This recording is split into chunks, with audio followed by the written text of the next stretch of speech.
गोजोन मोनाबिलिनि बर' निउज चेनेलनि गोदान खौराङाव बयखौबो बरायबाय।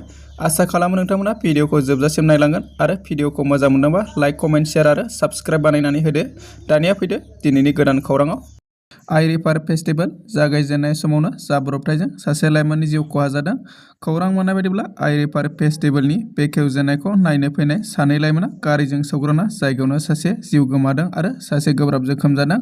लोगोसे खौरां मोननाय बायदिब्ला जाथायाव सासे लाइमोना जिउ गोमानायजों लोगोसे गुबुन सासे आथिं बायदों होनना मिथिना मोन्दों। गुवाहाटी गोजौ बिजिरसालिनि सेनियर एडभकेट भबेन भुषण नार्जारिया रुंसारि जाबाय। एडभकेट जानायजों लोगोसे बिथाङा अल इन्डिया रेडिअ गुवाहाटीनि एनाउन्सार, ड्रामा दिन्थिगिरि, बर' सावथुन दिहुनगिरि आरो बिथोनगिरिबोमोन।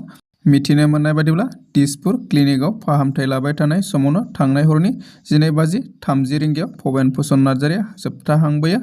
भबेन भुषण नार्जारिया माइजलि प्रडाक्शन, समनि गुथाल, हरबादि खोमसि अनजिमायाव गोमोहाबैबाय। स्क्रिप्ट राइटार, प्रडिउसार, नांगोल जांख्रा मिउजिक भिडिअ बैसागुखौ दिहुनबोदोंमोन।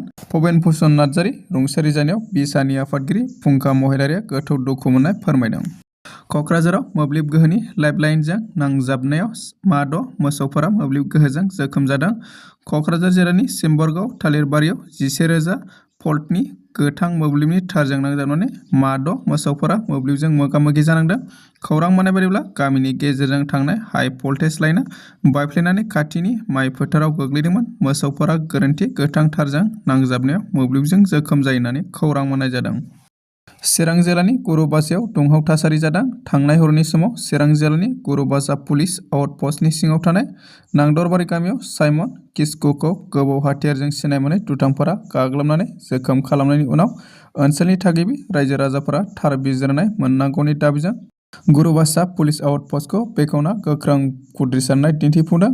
आखाइ आखाइ लावथि बायदि गुरुबासा पुलिस बादानि मोखाङाव गोख्रों खुद्रिसारनाय दिन्थिफुंनायखौ नुनो मोन्दों।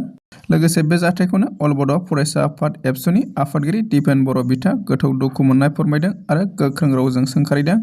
बे जाथायखौ बांबोनाय समाजारि बेले-बेजेनि रिफिननाय होनना दिपेन बर' बिथाङा बुंदों। गासै बड'लेण्ड ओनसोलाव रंजानाय आरो रंजानायनि मुङाव पिकनिक स्पट आरो मेलाफोरखौ होबथानो हायै बन्द जानायनि थाखाय दायनिगिरि खालामो। बिथाङा अजद होदों दि बेफोरबादि जायगाफोराव सम जुवा, जौ आरो फेग्रा मुवाफोरनि उदाङै थांलाय फैलाय खालामनाय नुनो मोनो, जायनि जाहोनाव जाब्रबथाय, हिंसायारि जाथाय आरो जिउ खहा जायो। बावैसो सिगां जानाय जाथायफोरखौ मख'नानै दिपेन बर' बिथाङा गिबि सानखालि आइनि दैमा फोरबोनि समाव जानाय जाब्रबथाय आरो थैनायखौ खुंथायारि फेलें जानायनि गुबुन मोनसे बिदिन्थि होनना मख'दों। बिथाङा अजद होदों दि गोहोम गोनां खुंथाय आरो खुंथायनि आंखालखौ नुनो मोननाय जादों, जायनि थाखाय समाज बेरेखा हान्जाफोरा जेबो राहा गैयाजासे खामानि मावनो हायो होनना बुंथियो बिथाङा। बिटिसिनि देहा खोन्दोखौ जौगाहोनाय आरो नार्सिं सोलोंथाइखौ गोख्रों खालामनायनि थांखिजों बिटिसिनि सरकारनि मोनसे बाखनायथाव हाबाफारि। बिटिसिनि सावस्रि बिफाननि मावफुं सोद्रोमा देरहासात बसुमतारी बिथाङा समबारखालि क'क्राझारनि हेलेना गायदे बसुमतारी जिएनएन नार्सि फरायसालिनि लांगोनायाव गंसे नार्सिं हस्टेल लुफुंनायनि थाखाय अन्थाइ खाम्फा गायसनो। बे हस्टेलखौ 2025-26 राङारि बोसोरनि थाखाय इनफ्रास्ट्राक्चार डेभेलपमेन्ट प्रजेक्टनि सिङाव लुनाय जागोन, जायनि थांखिया बड'लेण्ड ओनसोलाव सावस्रि जोथोन सोलोंथाइनि दाथायखौ गोख्रों खालामनाय। लोगोसे बे हाबाफारियाव आसामनि बारग' मन्थ्रि प्रमिला रानी ब्रह्म बिथाङाबो बाहागो लादों।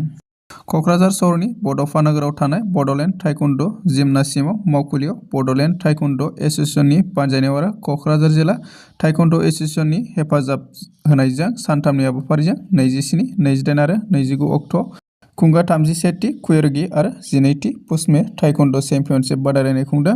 बिटिसिनि गंबा जिल्लानि सा 400 टाइकुन्ड' गेलेगिरिफोरजों लोगोसे सिक्किम, दार्जिलिंनि गेलेगिरिफोरा बाहागो लाफैदों होननानै बड'लेण्ड टाइकुन्ड' एस'सिएशननि गाहाय नेहाथारि लासित बसुमतारीया मिथिदों। बे हाबाफारियावनो बाहागो लायो द ब्लेक बेल्ट दान मोननाय मास्टार मासेरिं लेपचा आरो ओनसोलनि सानसुमै मेलेमजिबिफोरा।